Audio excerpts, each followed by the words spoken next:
Most people with low back pain are told or given the impression that they have weak or underactive glutes. And so they're commonly given or recommended glute activation drills like this. And while this could be true to a certain extent, in my opinion, this is a weak and lazy explanation for what is actually going on. The real reason why the glutes might be weak or underperforming is that the individual is missing the ability to do what the glutes do best. That is to create hip extension, or the leg coming underneath the body, or you can think about it in the way of the pelvis rotating back. The majority of people with low back pain I see have a pelvis that's stuck in one of two presentations. The first is the pelvis is stuck forward and tipped like this into a position of hip flexion. The other is that the pelvis is kind of tucked underneath them like this into a position of what we call sway back. Now, both of these cases will be missing hip extension, just in slightly different ways. Now, if you really want to strengthen your glutes, you want to do it in a position where you're not requiring the body to force itself to go into end-range hip extension. We want to work within the means of what we currently have. So if you have low back pain and you're missing hip extension, like most people are in that case,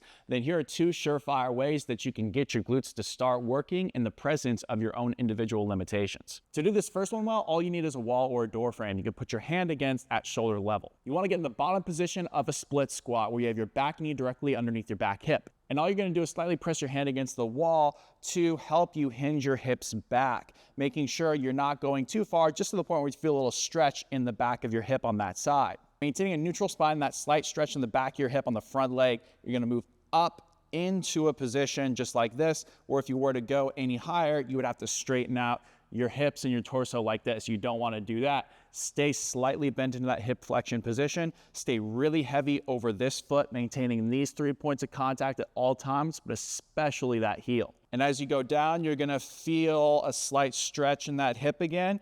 Press through the earth and those 3 points of contact to stand up. Have that be the thing that is standing you up, not the actual intention to just lift off of the ground. And you're going to feel a ton of your glute work.